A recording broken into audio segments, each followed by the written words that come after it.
Look, man, sometimes when something gets to be despicable, somebody has to come make sense of it. It's point blank. And I think, like, just that little deal right there, and these people can say what they want to say. You can't look at that man's track record, his career, and say no, and come up with all these dumbass excuses, bro. I don't buy it. Well, my thing, too, is, and we don't know this, but if Robert Kraft gets in, what is he getting in for? The success the Patriots had, right? Yeah, but the thing about it, Robert Kraft you're voting against Belichick for cheating, how the hell do you vote for Kraft? But see, that's the whole thing about it, though. Robert Kraft has also done a lot as an owner to bring money to the league, like a Jerry Jones has. Robert Kraft, Jerry Jones, those guys have increased the income of the NFL. So they go in because of that. But you look at that owner first because of the success of his franchise. And that franchise was not successful pre-Bill Belichick. No. Bill rolled in. The flash of success with Parcells. Yeah, but Bill rolled in and made that thing a household name, and it was synonymous with winners for a long time. And Kraft did get a lot of clout because of the success of a Bill Belichick. So let's first hear from Jimmy Johnson, Hall of Famer in college and a Hall of Famer in the pros. Two NCAA championships at Miami, 2 Super Bowl wins with Dallas. Here's Jimmy Johnson talking about the Belichick stuff. Well, first of all, I think this tarnishes everything in the Hall of Fame. All of the inductees, everybody in the Hall of Fame, just because of 10 or 11 or 12 ignorant, jealous souls who did not vote for him. I think it tarnishes everything about the Hall of Fame. I don't think he's wrong. Nah. And I think Johnson's correct. But I think perhaps even more impressively, Belichick achieved his success alongside Tom Brady, right? And you could say Brady drove it and Belichick was along for the ride. I don't think that's fair because there was a lot of great coaches set the tone. Years. Coaches set the game plan. Coaches give you the damn map. I remember a crazy weather game in New England. I mean, this is years ago, probably 10, 15 years ago. Mm-hmm. And it went to overtime. And the Pats won the toss. So the Pats got to choose the ball, which before they changed the rules, everybody always wanted the ball. And Belichick instead chose the wind because the wind was blowing at like 45 miles an hour. Mm-hmm. And everybody's like, oh, my God, what's he doing? He's not taking the ball. He's taking the wind. And sure enough, I want to say it was the Colts. I don't remember who the opponent was. It was an immediate 3-and-out because they were incapable of doing anything into that wind. Mm-hmm. They could barely get the punt like 15 yards, and then the Pats were able to get the ball, get 2 first downs, and kick a field goal because they had the wind at their back.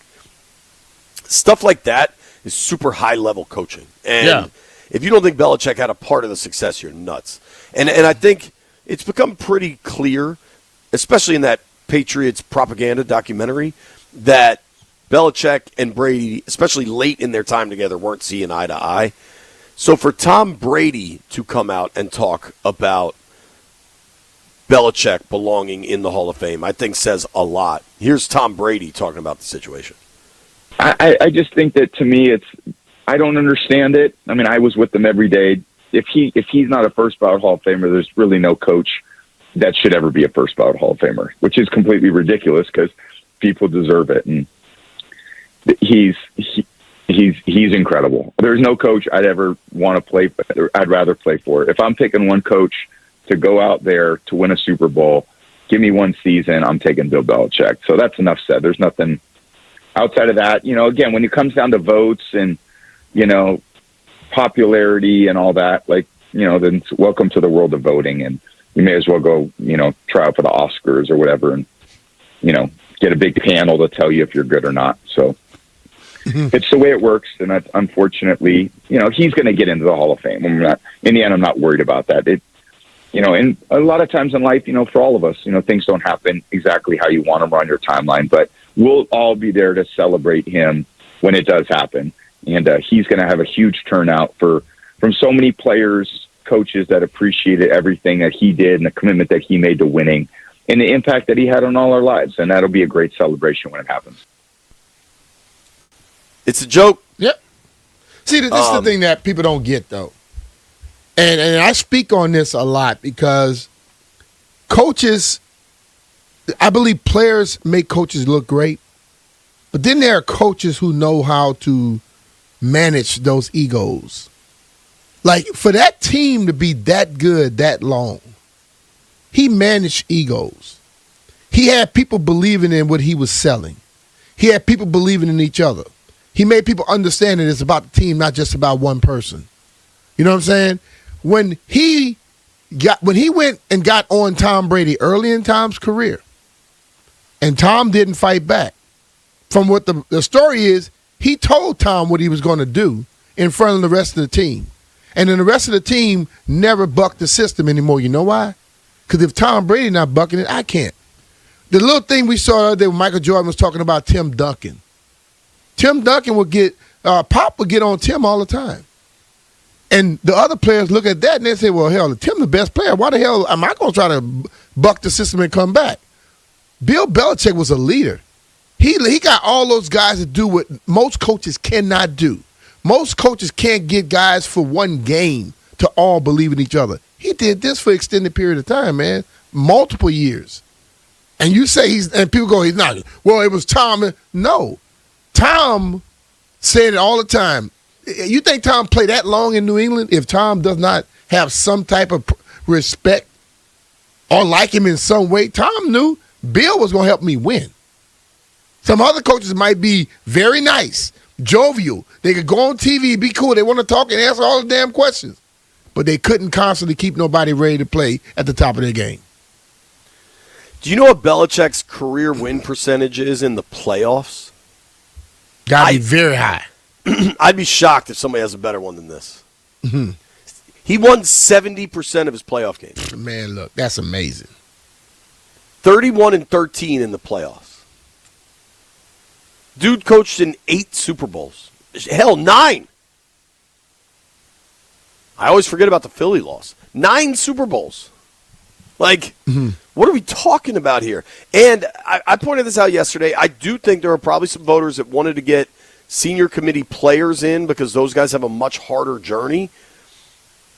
Fix the journey for the senior players. Don't knock Belichick out because of that. I don't want to spend too much time on it, and we've already done it just because, I don't know. It's rare to get this take, but at least Richard John put his name on it. He said Belichick cheated.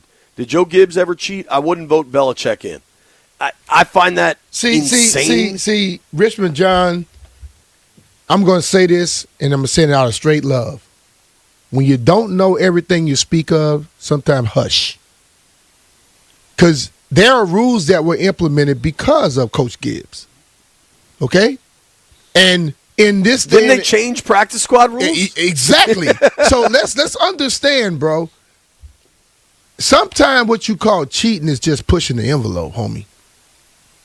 So the whole thing about it is let's not try to be too much of something. Sometimes when you speak too loud about and so demonstrative about something, you make yourself look a little stupid. Calm it down a little bit. I don't know that it's a direct comparison because I don't think Spygate and juicing really is equal. But I know this, Brian. Barry Bonds is the best baseball player I've ever seen. Ever. And I've seen a lot of great baseball players, and there's a lot of good players. Barry Bonds had the best eye of the strike zone I've ever seen. Before everybody started juicing, Barry Bonds was a 40-40 guy. He had speed. He was a great fielder. Barry Bonds not being in the Baseball Hall of Fame just undermines the Baseball Hall of Fame. And I'm not talking about Pete Rose, who was maybe betting on games, whatever. That's different.